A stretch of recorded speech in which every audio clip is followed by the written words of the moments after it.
Olá, tudo bem? Passando por aqui bem rápido para te lembrar que agora a Simples ela está no Spotify. Então você pode ouvir todo o conteúdo da Simples na hora que você quiser, do jeito que você quiser.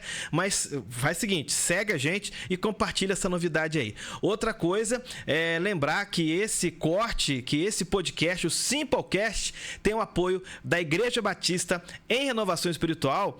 Tem também o apoio da BL Livraria, da Baicuff, também do Cantinho Árabe, da Contabilidade Joana, dos Estofados Alves, ali na Jaqueira. Também tem o apoio da Guilf Confecções, tem o apoio da Mob, né? São móveis planejados e também decoração.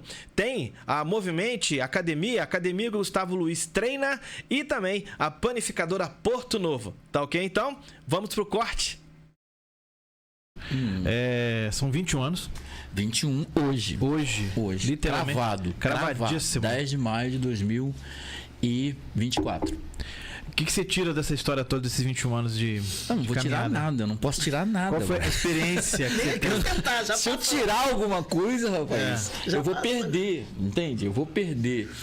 É fantástico servir. É fantástico servir naquilo que Deus chamou. Eu, com 2 semanas de evangelho, 2 semanas, eu dormia na sala da minha casa, eu recebi uma revelação de Deus. E nessa revelação, o anjo falou: agora você levanta e anota tudo, escreve tudo, tudo. Porque eu, por ser compositor, eu já ficava com caneta assim. Tava ali na casa do gol já. Vinha, né? Aí, na época, era vermelha, até a caneta que eu tinha, eu me lembro. E eu escrevi tudo. E entre tantas coisas, era um ministério pastoral que Deus estava falando comigo. Em 2 semanas, ainda em dezembro de 1992. Eu estava ali 15 dias que eu tinha voltado, né, para a presença do Senhor. Então, eu já sabia do ministério. O que eu não sabia é que eu seria pastor auxiliar desse homem de Deus chamado Plínio de Paula. Você foi levantado rápido, né? O meu pensamento, o meu entendimento é que ia chegar uma hora, ele começou a me enviar para congregações, né? Que ia chegar uma hora que eu ia parar numa congregação, essa congregação ia pedir a ordenação, né? E eu ia ser pastor nessa congregação, nesse local. Aconteceu com o pastor Fabiano, né? Isso, com vários outros pastores. Todos eles que o pastor Plínio enviou, foi assim. Eles começavam a congregação, a congregação pedia, né, a ordenação e o pastor enviava. Eu achava que eu ia nessa situação, já sabia que ia ser pastor. Entendi. E aí, quando o pastor me chamou, aí deu problema na minha cabeça. Aí deu nó. Que você foi levantado muito rápido. Eu tinha... Você já foi pastor logo, 7 para 8 anos já como pastor? 7 para 8 anos como pastor. E já foi logo pegando, daqui a pouco, 7 anos depois, já estava se tornando vice. Não, 7 anos depois não. 2 anos depois eu já fui vice. Eu tenho 19 anos de vice-presidente da igreja. 2 anos depois. Do lado do homem. Vai fazer 19 anos que eu sou vice-presidente do pastor Plínio, que eu estou do lado dele, 19 anos. Não pensei nem que eu ia ser pastor auxiliar dele. Eu tinha um apelido de PA. A galera me chamava de PA porque o pastor gente até hoje que criou o pastor auxiliar. Pastor auxiliar. Isso. Então, assim, é uma honra, mas foi uma surpresa ficar.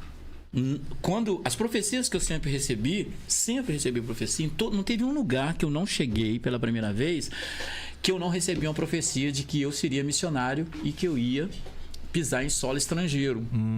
Eu estaria em solo estrangeiro. Então eu pensei o quê? Vou ser missionário, vou ser enviado para lá, né? E vou ficar lá. Então na minha cabeça, ficar na igreja nunca passou. Quando o pastor me chamou,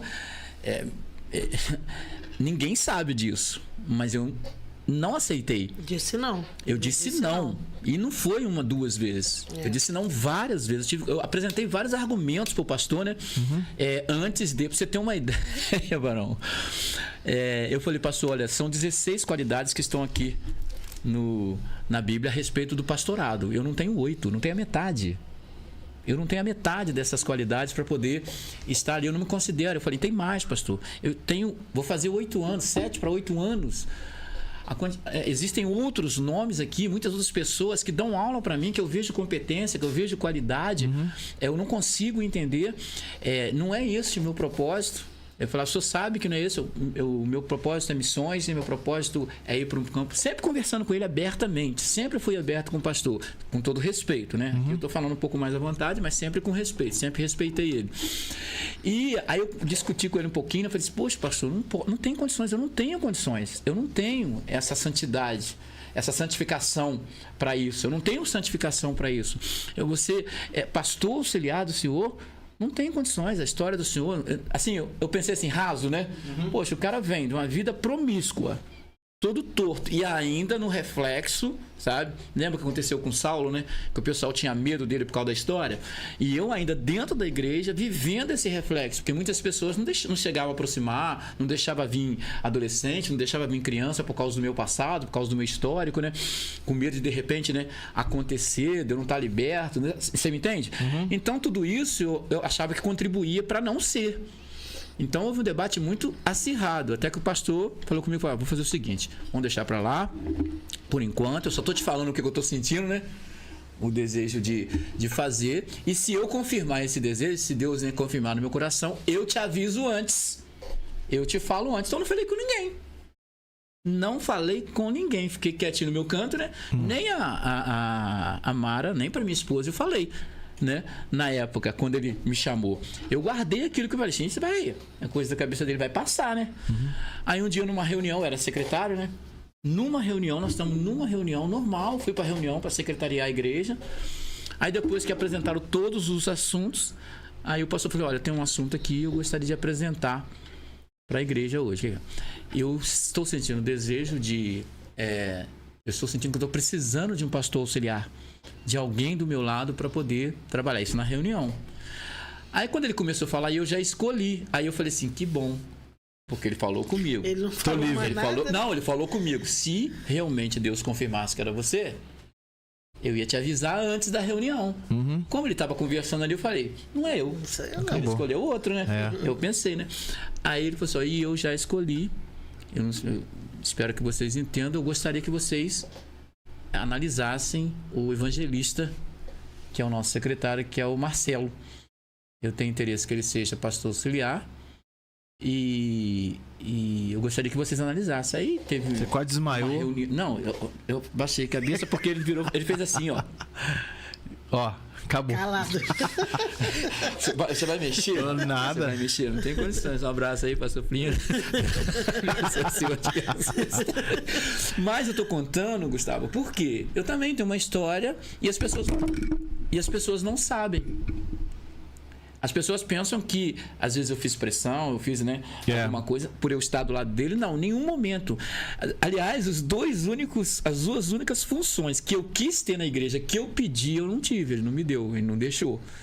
Todas as outras coisas que eu sou na igreja hoje eu não pedi. Nenhuma delas foi acontecendo naturalmente.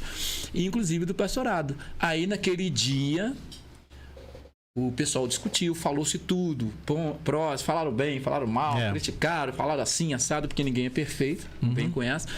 Colocou em votação naquele dia. Eles colocaram em votação naquele dia. Eu entrei secretário e já saí probatoriano. Olha. Candidato a pastor. E aí foi unânime. Naquela reunião foi unânime. Todas as pessoas, né, todos os obreiros concordaram. Aí eu saí dali torto, eu já estava, porque eu fiquei de cabeça baixa o tempo todo, né? Eu não falei nada com ele naquele dia, né? Mas se tem um dia que eu queria conversar com ele, sabe? Foi aquele dia, pastor, me desculpe, naquele dia. Né? E aí eu cheguei em casa e com ela, amor, eu vou ser pastor. Mas aquele negócio assim, né? Mas aí eu fiz prova com Deus. Falei com ele ficou, mesmo depois de ter passado, aí eu já sabia que era probatoriano. Aí eu fiz prova com Deus. Quero dizer para vocês que ser pastor batista não é de qualquer maneira. Minha esposa sabe, meu filho sabe. Nós fomos, houve uma sindicância eles vasculham tudo, Gustavo. Foram até na minha mãe. Na sogra, pergunta, conversa com a esposa, vai na rua para ver se está devendo. Vai nos filhos. Pede, nada consta da polícia, nada consta do SPC, de Serasa, entende? É um monte de documento que a gente precisa ter. Eles vão nos vizinhos, procuram saber da igreja, sabe? O que pensam realmente. Eu fui vasculhado, eu fui revirado depois que o Senhor confirmou para mim, né? E depois eu ter passado em tudo lá, sabatina, ter passado os 12 meses, que na nossa época era 12 meses de período probatório lá no Rio de Janeiro, tinha que ir lá e ficar sentado em silêncio, por isso que eu tenho mais facilidade, né, de ficar quieto, que eu tive que aprender isso lá, porque uma das coisas que o Ministério Batista faz é esse silêncio, sabe? Eles dão uma aula da gente falar pouco, né, e ouvir mais. Então eu tive essa aula lá, por isso que muitas das vezes eu acato algumas coisas, né, mais em silêncio, como minha esposa falou. E então nessa época eu vim pra cá, mas ainda tava assim, eu tinha certeza do pastorado, mas não sabia se era a hora. Se não tava cedo, até que Deus confirmou 2, 3, 4 vezes. E a Mara pôde falar que estava casada com um pastor. Aí finalmente o sorriso veio da sogra, Menino, entende? com 40 anos. Eu lembro que uma irmã virou pra mim e falou assim: eita, que você deu a volta o deserto inteiro. Isso é na Terra 40 Prometida anos. com Mano, 40 anos. isso Eu estava aí. com 40 anos. Estou com 61 hoje, Isso. 21 anos. Eu tava com 38, é isso aí mesmo. Dona Judete, o que ela falou depois? Agora Aí vai ela pastor. ficou, sorrisão. Aí abriu o no sorrisão. dia, meu pai estava todo orgulhoso no dia da nossa feliz. ordenação, estava lá. Pensa. É aquela foto que eu joguei lá, né? Você viu a minha esposa, que eu dou agora, do ladinho lá? Aí Eu você- fui a primeira que oraram pela.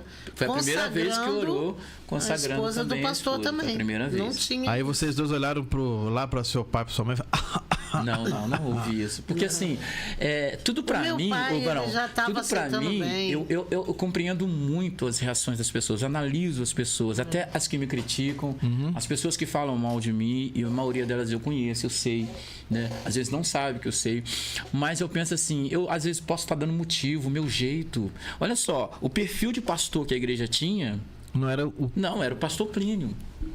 Olha bem. Aí vem esse rapaz ali. Era isso. Como ser Então, esposa do pastor Marcelo. É isso. diferente de ser esposa do pastor Plínio. Entendeu? O Isso. pessoal fica querendo que seja igual a irmã Glória. Mas ele não é igual o pastor Plínio. Ele não é, não. Não, isso foi uma 220 por isso foi aqui, um ó. prejuízo. Foi muito. Exatamente. Eu lembro que antes da ordenação, é bom que os irmãos saibam disso, agora vão entender talvez, né? Eu conversei com o pastor Plínio. Quando realmente já estava tudo fechado, tudo bonitinho, eu conversei com ele, pastor. Eu vou ser pastor. Eu não vou poder mais usar boné, não vou poder mais usar camisa de malha, calça jeans, tênis. Eu vou ter que estar sempre de terno, gravata. Como é que vai ser, né? Porque o senhor é desse jeito. Eu não quero, né? Ele virou e falou assim: olha, você vai ser pastor do seu jeito. Boa. Entende? Só que a gente nunca falou isso, né? Nunca espalhou, nunca disse para a igreja o que acontece entre eu e o pastor. Porque é uma coisa nossa. Então a gente sofreu. Entende? Autorizado, mas sofreu. Entende? Com muitos escândalos, né?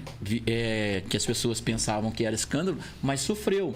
Mas quando o Senhor me chamou, Ele me chamou, desculpe a expressão que eu vou dizer para os irmãos, né? Para quebrar essa coisa de só religiosidade. Né?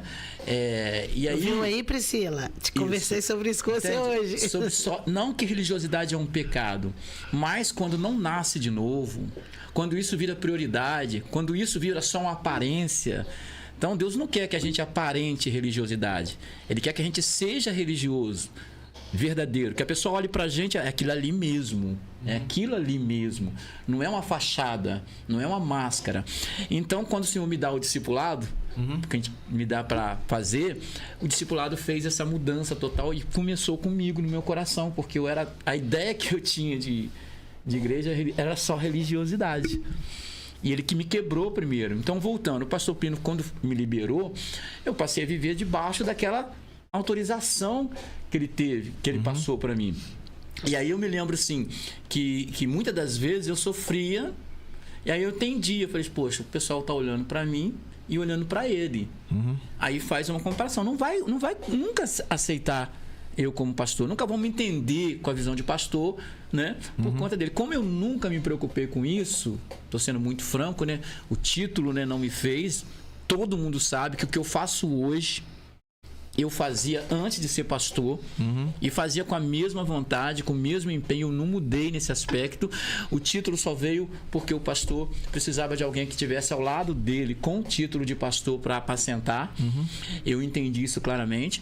E a gente vem fazendo isso com muita alegria, com muita... A gente tem nossas dificuldades pessoais. Quando ele não gosta, ele fala. Eu tomo muita chamada de atenção.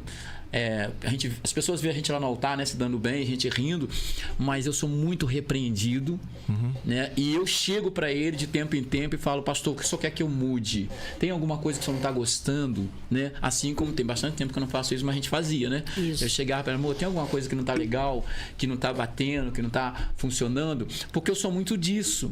Entende? Porque eu não quero entristecer ninguém, eu não quero magoar, não quero chatear.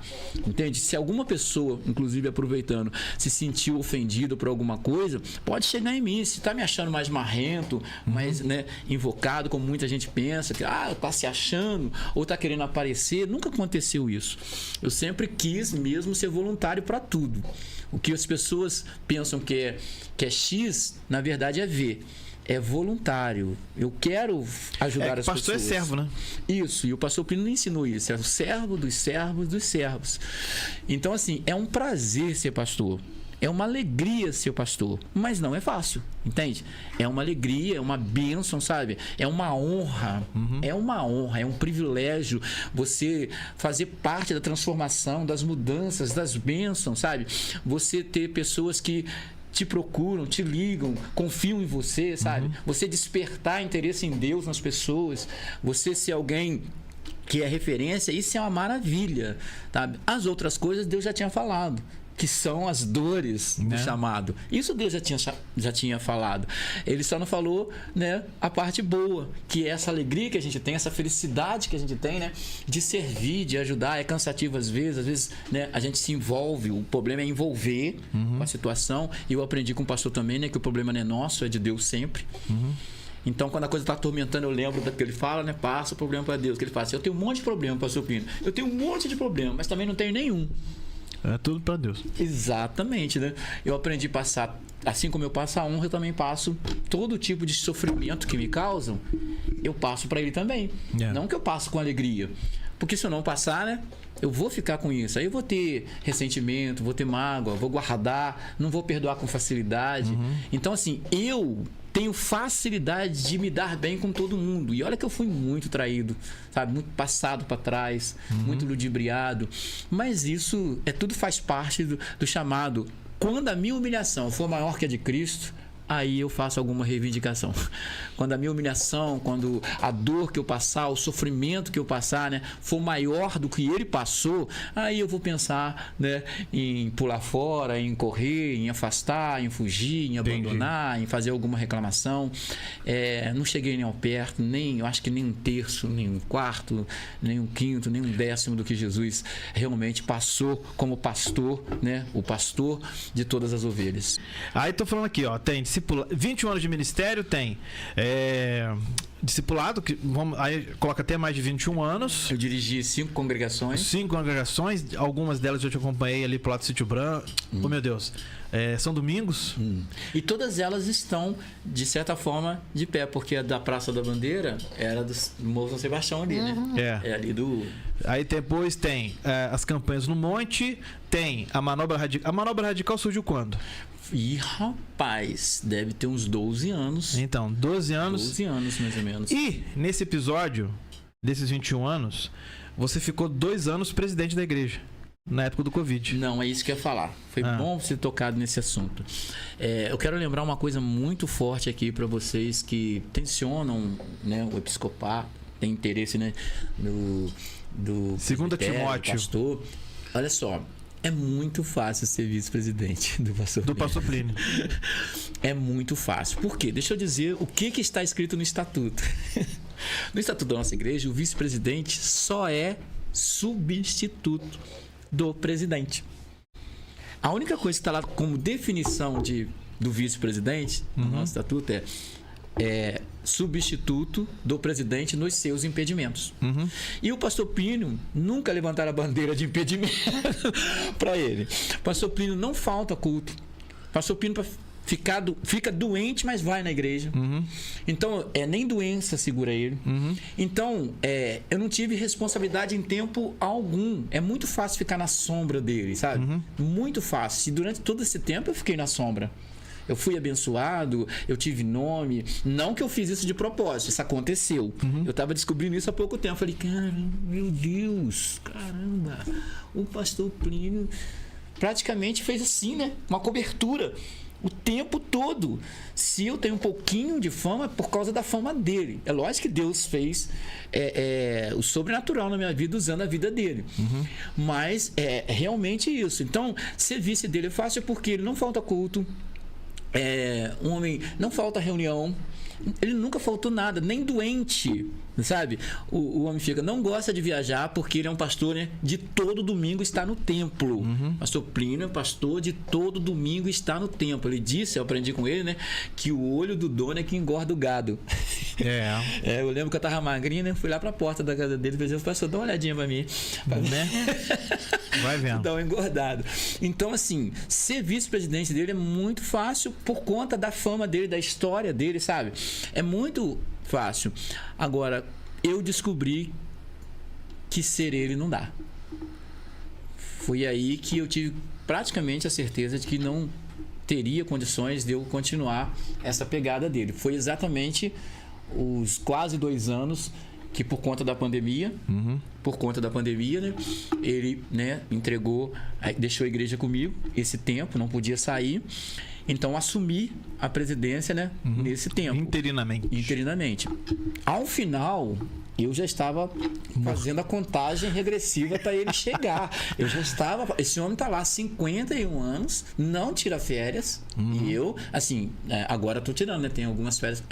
Eu fiquei, depois que foi liberado férias pra gente na igreja, eu fiquei 9 anos. Eu tenho 9 férias, né, guardadinha lá, né? Depois é que eu resolvi fazer, mas esse homem nunca tirou férias. 51 anos. Eu falei assim, meu Deus, eu tô aqui há 1 ano e meio. Eu já tô pedindo, pelo amor de Deus, para poder, né, entender esse ministério. Ali eu descobri acerca de uma santificação diferenciada que um líder precisa ter nesses 2 anos. Descobri que eu estava bem aquém. Entende? Eu descobri que a minha estrutura para suportar todas as situações que se levantam, as contradições, os abusos que acontece abuso, tá? Abusos que acontecem, exageros que acontecem, o jogar muito para cima, né, do pastor, principalmente quando ele, né, quer realmente atender a necessidade pessoal. Eu tava fazendo a contagem. Quando eu fiquei sabendo que ele ia voltar, eu falei, vem. Ora vem, pastor Plínio. Não fiz isso não. Eu preferia que o senhor voltasse, né? Por quê? E aí eu falei pra ele, pastor, eu já tinha um motivo, como que eu sempre discuti com ele, sempre falava, não, pai, eu tô achando que você vai ser. Eu falei assim, não, eu tinha um motivo para não ser, que era o campo missionário. Agora eu descobri mais 2.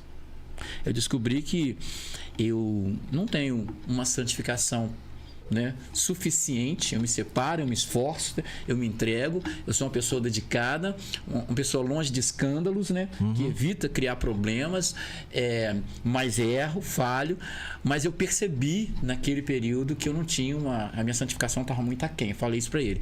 E o segundo, né, ponto, né, descobri que eu não tenho estrutura emocional para ficar mais do que de vez em quando substituindo. Né? Para substituir, sim. Para ser um líder de uma igreja como a Igreja Batista em Inovação Espiritual, tem que ser o pastor Plínio quem Deus escolher.